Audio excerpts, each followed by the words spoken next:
chegamos ao terceiro episódio dessa oitava temporada do Ela Entrevista, dessa vez aqui na capital catarinense, na Sacaro, que é o nosso estúdio hoje. E eu recebo agora a minha convidada, Thaís Marchetti, do escritório Marchetti Bonetti Mais. Seja muito bem-vinda.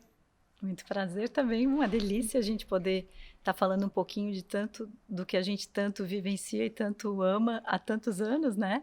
Eu falo a gente porque eu estou aqui representando o nosso escritório, nós somos em 3 sócios agora, mais recentemente, e adoramos assim o que fazemos, a gente vive intensamente o que a gente faz. O escritório, né, tem um renome, né, tem bastante reconhecimento, muito premiado, já são 28 anos de bagagem. O que que mudou, Thaís? O que que continua? O que que prevalece nessa história? Tu falasse uma coisa bem importante. Ao longo de uma trajetória maior assim, a gente precisa mudar. Não dá para a gente acordar de manhã e trabalhar até o final do dia e do ano sempre pensando igual. Isso eu acho que é uma característica que norteou muito o nosso trabalho e faz com que a gente até hoje possa estar fazendo uma produção de arquitetura contextualizada, atual e continuar atuando plenamente, né? Sem dúvida, a gente precisa estar sempre atento aos caminhos que o mercado e que o mundo vai levando, vai nos colocando, né? E quais os conceitos e valores que o escritório carrega consigo ao longo desses anos todos? Eu acho que é muito genuíno, primeiramente meu e do Giovanni, que fundamos o escritório, a paixão pela profissão. Então, é um dos valores, né? Um dos pilares, se for dizer assim, né? Não sei, pessoas que colocam dessa forma. Mas depois, a importância que a gente dá para a pessoa que vem a nós, nosso cliente, vamos dizer assim. Ele a pessoa, é o fim do nosso, é o objetivo, né? Da gente existir e da gente estar atuando. Então, é o cuidado de escutá-lo, né? Ter essa escuta, ele está sempre em primeiro lugar. Existe um estilo, né, de cada profissional, de cada escritório, mas acima disso é o pensar na arquitetura para essa pessoa ou para uma empresa. Esse é um dos nossos princípios principais que nos nortearam sempre. E vocês trabalham com algumas frentes, né, na arquitetura comercial, corporativo e residencial. Vocês são muito completos, né? Como que você acha que a arquitetura contribui para essa experiência do indivíduo, né, das pessoas, da qualidade também de vida delas? Sim, com certeza. Não, eu estou rindo enquanto estavas falando, porque a gente sempre brincou, porque todo um escritório que chega aos 28 anos, ou toda uma empresa, ela tem um começo. Esse começo é pequeno, né? Não Como que começa foi? Me grande, né? conta. Então a gente falava, fazemos qualquer negócio, fazemos até casinha de cachorro, né? A gente brincava assim, Giovanni, né, que é muito brincalhão, e o começo foi assim, fazendo qualquer tipo de trabalho e abraçando tudo na área de arquitetura. E depois a gente percebeu que esse era nosso objetivo, não era focar num determinado tipo de arquitetura. Então, até um tempo, uns 7, 8 anos atrás, a gente ainda tinha mais outros tipos de projetos no escritório, né? Que eu te falei, que era arquitetura corporativa, era urbanismo, mas acabou que isso tudo a gente trouxe para um novo escritório que a gente acabou fundando.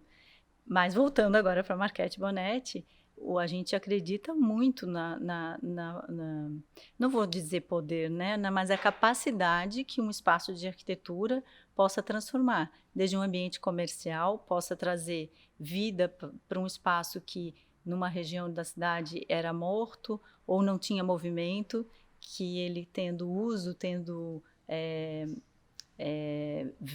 vinda de pessoas a usar esse espaço, ele pode melhorar todo o entorno. Então, a gente acredita nesse tipo de qualificação que a arquitetura pode trazer, e a gente acredita também que a arquitetura pode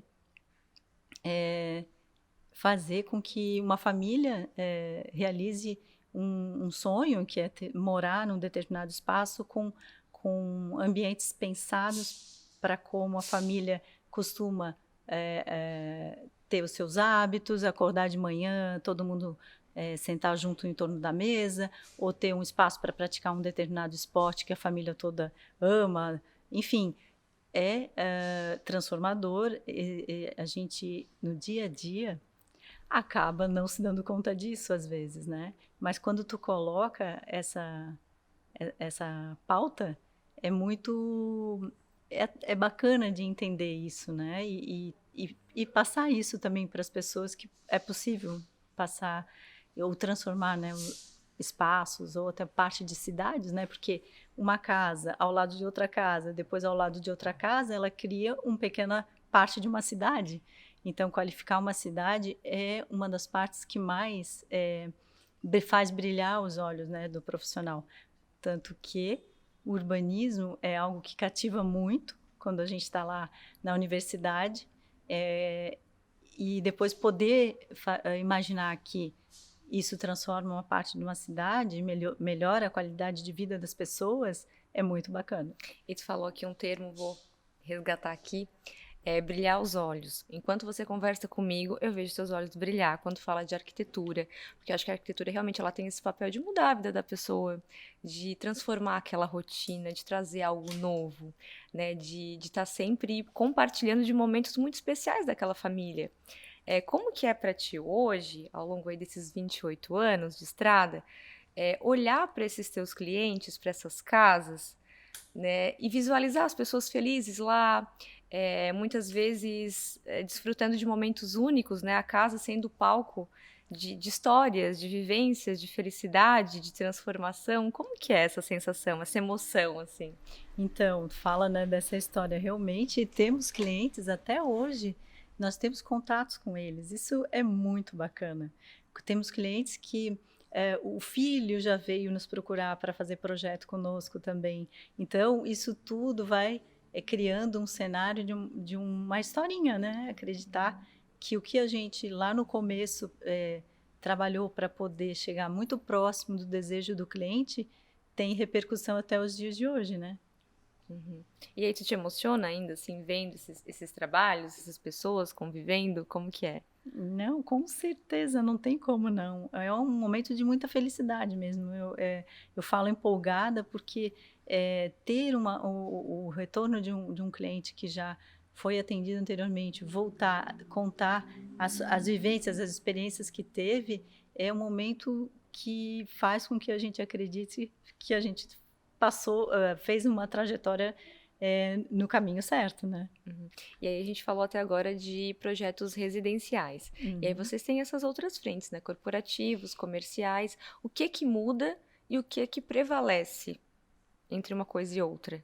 Então, a mudança entre um projeto e outro é a dinâmica, porque o ambiente comercial, ele tem uma velocidade muito maior do que uma residência ou que um projeto de interiores de um ambiente menor, enfim. E também racionalidade, né, o ambiente comercial é isso. E aí quando a gente passa para um projeto de uma residência, aí já vem uma bagagem toda de um sonho, de expectativas, bem particulares, né. E interiores também, com certeza, né. E hoje nós temos feito muito um projeto de residência, e aí segue a arquitetura, vem para interiores. E aí, como eu faço a parte de interiores e Giovanni Zanoni a parte de arquitetura de casas, a gente faz com que as equipes todas se interajam dentro do escritório, né, porque a gente tem equipes separadas para cada área. Não são todos que fazem todos os tipos de projeto, né. Então essa interação entre as equipes dentro do escritório faz com que os projetos fiquem realmente com uma qualidade muito, muito boa, no sentido de que, desde quando a casa é concebida, a arquitetura já embarca alguns conceitos que a gente pode ter de interiores. O cuidado com, por exemplo, a interface entre tubulações de ar-condicionado, com iluminação, com o cortineiro, que vai permitir ter um determinado tipo de cortina. Depois os revestimentos, o tipo de uso de bancada de banheiros, com o misturador, se é de parede ou de mesa, tudo isso já vem no começo do projeto de arquitetura. E isso faz com que a execução em obra, a orçamentação, né, para a execução disso, já estejam, todas essas informações já estejam embarcadas desde o início. Isso dá muito mais qualidade para o projeto final, né? Fora poder realizar um desejo do projeto de interiores, no momento que a casa ainda está sendo feito o projeto executivo de arquitetura. Essa possibilidade de fazer os dois juntos com as equipes no escritório, eu não tenho dúvida, resulta num projeto com muito mais qualidade. Thaís, e falando em mostras, vocês inclusive já participaram de várias Ah, edições da Casa Cor e foram, inclusive, um dos escritórios assim que foram pioneiros na Casa Cor São Paulo, que foram convidados, né? Um dos primeiros escritórios catarinenses. Como que foi e o que que isso representa? então, mostras é um assunto à parte, né? Eu gosto sempre de falar que mostra é um laboratório para o profissional. É um momento que pode fazer o experimento de certas situações ou propostas que no dia a dia, às vezes, não tem como se viabilizar. Ou um cliente não viveria nesse espaço, né? Mas mostra é muito importante. É um momento de uma divulgação institucional, né? Que a gente fala. Ao longo dos anos é que ela vai formando uma leitura do que é o trabalho de um profissional, o que é a leitura do nosso escritório. Então, a gente sempre entendeu ser muito importante dessas participações, né? Tanto mostras anteriores aqui, que tem gente que nem conhece, né? Que foi a primeira pioneira, foi a Casa Arte, né? Antes de ter Casa Cor aqui, teve a Olha Casa só. Arte. E depois teve então Casa Cor, depois Casa Nova, e aí agora novamente Casa Cor mudando suas direções, mas ao longo desses anos é uma leitura que o público em geral faz da tua produção de arquitetura. E isso identifica para no futuro, quando alguém está pensando em fazer algum projeto de arquitetura, de interiores, né?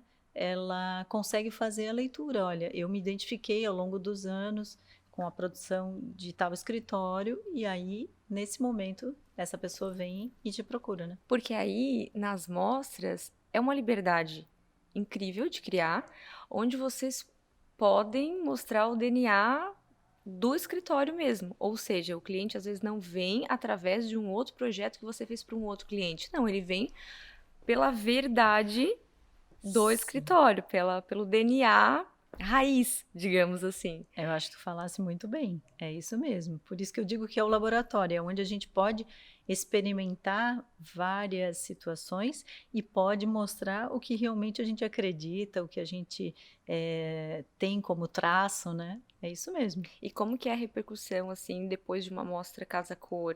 Como que foi para vocês? Quanto isso impactou no trabalho, no sucesso do escritório? Eu acredito, nós acreditamos nessa leitura do que é o DNA do escritório. Então, não é algo tangível a curto prazo, mas a longo prazo mostrou e a gente sempre teve gratas surpresas de encontrar na nossa trajetória pessoas que em um determinado momento aguardaram porque tinham feito essa leitura do DNA do escritório, aguardaram para um momento que estivessem planejando algo em arquitetura, fazer contato e fazer um trabalho conosco. E agora, mais recente, falando ainda em mostra, Mostra Artefato, né? Tá em cartaz, quem quiser conferir, né? No Shopping Continente, no Artefato. Me conta um pouquinho como que foi a concepção desse projeto, criar esse espaço.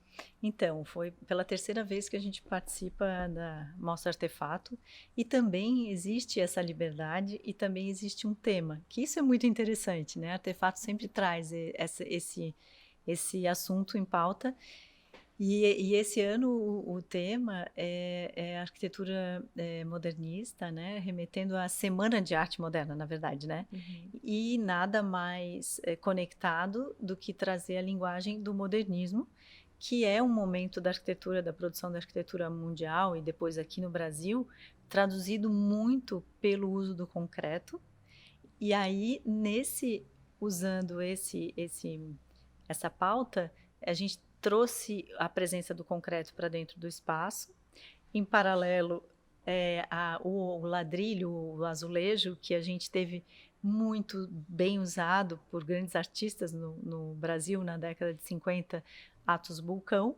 Então, duas paredes receberam a cerâmica interpretada pela Porto Belo do Atos Bulcão e um mobiliário que traz a madeira, não mais o jatobá, não, desculpa, não é o jatobá, era o jacarandá, que foi uma madeira muito usada, simboliza muito o mobiliário brasileiro nessa época. A gente não tem mais como usar, nós trouxemos a lâmina do pau-ferro, que é uma lâmina que a gente já usou várias vezes, é linda essa madeira. Então, nesse tripé, a gente desenvolveu o ambiente. O espaço é um espaço gourmet, onde a loja pode receber os profissionais para algum evento, ou a gente também criou pequenos lounges para poder atender um cliente mais em separado, né, sentado, mais à vontade. Então, foi essa a inspiração e foi esse o ponto de partida que a gente trouxe para o espaço. E fora que a gente tem uma loja que antes não existia aqui, com esse espaço generoso, com essa qualidade, então, e atende até a região toda, né, de Santa Catarina, né, ou pelo menos para o sul, né, Uhum. Florianópolis e para o sul, a loja está bem estrategicamente posicionada. Voltando um pouquinho ali, então, Thaís, gostaria que tu falasse de alguns cases, né? Além falamos do residencial, entramos agora para o comercial corporativo. Vocês já fizeram obras bem emblemáticas aqui em Florianópolis, P12, né? Um parador. Muita gente não sabe, é algo mais algo Não mais tão antigo, recente, não tão né? recente, né? Softel também. São coisas extremamente diferentes que para públicos extremamente diferentes para poder trazer uma experiência para o cliente do cliente, né? Como que é Certo. isso? Então, eu acho que tu fosse muito feliz em lembrar dessas experiências, desses projetos, porque realmente foram muito marcantes para a gente poder desenvolver e entregar esses projetos e tem um espaço muito bacana na nossa memória. O Sofitel, por exemplo, foi um trabalho durante 4 anos, porque é uma rede internacional, tinha que interpretar toda uma questão de quesitos, né? Existe uma pessoa que utiliza um hotel da rede Accor no mundo todo sabe o que ela vai encontrar. Então, existe uma questão de quesitos que a gente tinha que internalizar muito bem. A gente pôde viajar para a França, conhecer alguns hotéis lá. Foi uma experiência muito rica e a gente trabalhou a arquitetura e a parte interna de um hotel com mais de 90 suítes. Então, foi um trabalho muito importante. Várias pessoas da nossa equipe passaram por esse projeto ao longo de 4 anos. Eu tenho certeza que alguém que está escutando vai lembrar desse projeto, enfim, porque uma das coisas bacanas ao longo dessa atuação também é poder encontrar, né, os profissionais que já trabalharam na nossa equipe. Fecha parênteses. Agora vamos falar de outro projeto muito bacana também que a gente foi convidado para fazer, que é o P12, né? Existe até hoje. O formato inicial era um pouco diferente, né? Um pouco mais despojado, né? Depois, ao longo do tempo, ele foi se modificando, mas é um uso que ficou muito bacana, né? Poder estar com toda aquela infraestrutura de conforto na beira do mar, né? Então, esse foi um projeto também que foi passado por um estudo, pesquisa, né? De outros ambientes como esse no mundo todo, à beira de praia, e foi muito bacana poder estar acompanhando a implantação, porque além do projeto, a gente participou muito da montagem e tudo mais. Foi uma experiência bem marcante, muito legal. E outro projeto que eu acho bacana de falar, que é mais recente, eu acho que é mais conhecido, né? Mas também a Mercadoteca, que ela foi implantada primeiro em Curitiba, talvez algumas pessoas não saibam, né? O modelo foi também feito baseado numa pesquisa que acabou que a gente tinha muito contato e conhece muito a Dinamarca. Era um modelo de food hall que tinha em Copenhague, depois em outros países também, mas assim, a sementinha veio desse modelo de Copenhague e deu muito certo, porque eu acho que é um produto de arquitetura, vamos chamar assim, que acaba sendo muito bem aceito, porque eu acho ele muito democrático. A pessoa chega num grupo de amigos e cada um pode escolher o que quiser, né? Comer e sentar em qualquer lugar. Eu acho que o sinônimo de um novo momento, de uma nova geração, que todos podem estar trocando e estarem no mesmo espaço. Então, acho que deu muito certo também. É um projeto que a gente foi procurado para fazer em vários locais do Brasil. Então, acho que é um projeto que a gente gosta de lembrar também. E aí tu falou uma palavra, né, democracia, né, a democracia na arquitetura. Perguntando agora para a Thaís, que arquitetura a Thaís defende hoje? O que é arquitetura na prática para você? Eu acho que o primeiro, a gente tem que ter alguns pontos que devem ser sagrados na arquitetura, né? Eu acho que existe hoje a possibilidade de trocas muito grandes ou conhecimento de arquiteturas produzidas no mundo todo numa facilidade, né? Fazer assim, na ponta dos dedos, tu tem acesso a qualquer tipo de arquitetura praticada no mundo todo. Mas eu acho que é importante a gente contextualizar onde a gente está, né? A gente não pode esquecer que cada cultura, cada região, cada família, cada cidade tem um contexto, e eu acho que não adianta a gente pode beber da fonte do que é produzido no Brasil, no mundo todo, né? Afinal de contas, as- a, a gente sempre tem alguma fonte de inspiração, mas sempre é importante a gente trazer para uma arquitetura que conversa com onde ela está inserida, né? Uhum. E aí, quando a gente estava falando também de arquitetura democrática anteriormente, né? A gente pode trazer isso para o contexto do design também. Porque por um bom tempo o design sempre foi visto como algo mais elitizado, mais estético. Hoje não, hoje a funcionalidade vem junto, Ah, que né, nessa bacana. entrega. Eu É acho, isso? sim, com certeza. E eu acho que tu estás falando uma coisa que eu estou encantada de ver acontecer, porque como tu falas, né, a gente tem uma trajetória de muito tempo no mercado. Então, quando a gente começou a atuar, poucas opções a gente tinha de mobiliário com design. A gente tinha vindo de uma experiência de um ano fora, fazendo intercâmbio de trabalho em escritórios na Europa, e quando a gente veio e voltou para atuar aqui, o nosso horizonte estava amplo, a nossa sede era grande, mas a gente não encontrava. A gente tinha dificuldade aqui, ou pelo menos aqui na região onde a gente atuou e continua atuando. Então, às vezes a gente tinha que sonhar mais alto e ir para outros lugares, mas aí ao longo dos anos, aos poucos, a gente viu o desabrochar do design brasileiro, mas isso veio não porque a gente não tinha talentos, porque talvez a gente tivesse menos escolas, agora tem muito mais, já faz um tempo, e a gente também não tinha a indústria acreditando no design brasileiro. Então agora a gente está no momento que a gente tem as duas coisas, a indústria acreditando e tendo possibilidade de produzir algo que antes não se pensava em produzir, ou seja, com sofisticação, e tem o profissional e tem a qualidade da produção do profissional de design de mobiliário num nível tão incrível que esse ano é uma explosão do que a gente viu, por exemplo, na Design Week. E cada ano a gente vinha vindo e vendo, e também a gente acompanhou muitos anos a feira em Milão, que é uma referência, né, que todo mundo sabe na nossa área, mas o design brasileiro está incrível e ele está sendo muito valorizado fora, e isso é encantador ver toda essa trajetória, né? É muito engraçado quando a gente encontra com alguém mais jovem, um profissional que já trabalhou conosco, que a gente, às vezes, no dia a dia não senta para contar a história, né? Depois, um dia encontra esse profissional fora do contexto do escritório, aí a gente conversa, fala e conta tudo que a gente vivenciou e viu essa trajetória, é muito legal. O Brasil dá orgulho de ver em que ponto que a gente chegou na parte do design também.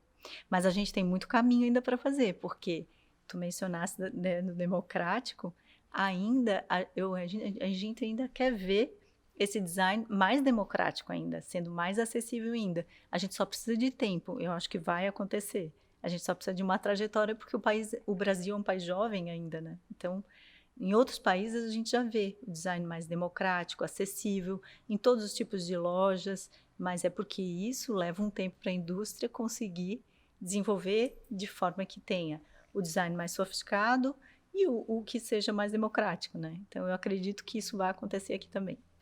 Thaís, adorei bater um papo contigo, conversar, falar um pouco de história, de vivência, de experiências, com certeza contribuiu e muito. Queria te agradecer e sucesso Né? nessa nova caminhada também, né? Com certeza, eu acho que a gente pode dizer que a renovação tem que vir sempre, né, como eu te falei no começo, então a gente pode estar sempre renovando, acho que isso é um dos, que nos movimenta, né, todo dia levantar e querer ainda estar muito atuante, mas o que eu adorei poder falar sobre isso, eu acho que a gente está aí atuante há tanto tempo, tem um porquê, né, como eu te falo, é porque a gente acorda todo dia com muita vontade de estar envolvido com isso. E se atualiza muito, né? Porque isso foi um ponto de partida lá do nosso bate-papo. De ver a mudança e se adaptar a ela, É. buscar, né, pela inovação sempre também. Com certeza, por isso que a gente tem um sócio mais jovem que a gente também, Uhum. né, porque a gente traz essa energia de alguém, né, que está aí no mercado, também estava atuante, né, mas quis trazer para essa inovação, mas assim, o que eu queria dizer é que a gente poderia falar horas e horas, né, tem bastante assunto para Tem conversar. bastante assunto. Muito obrigada, tá, pela tua participação. Obrigada também.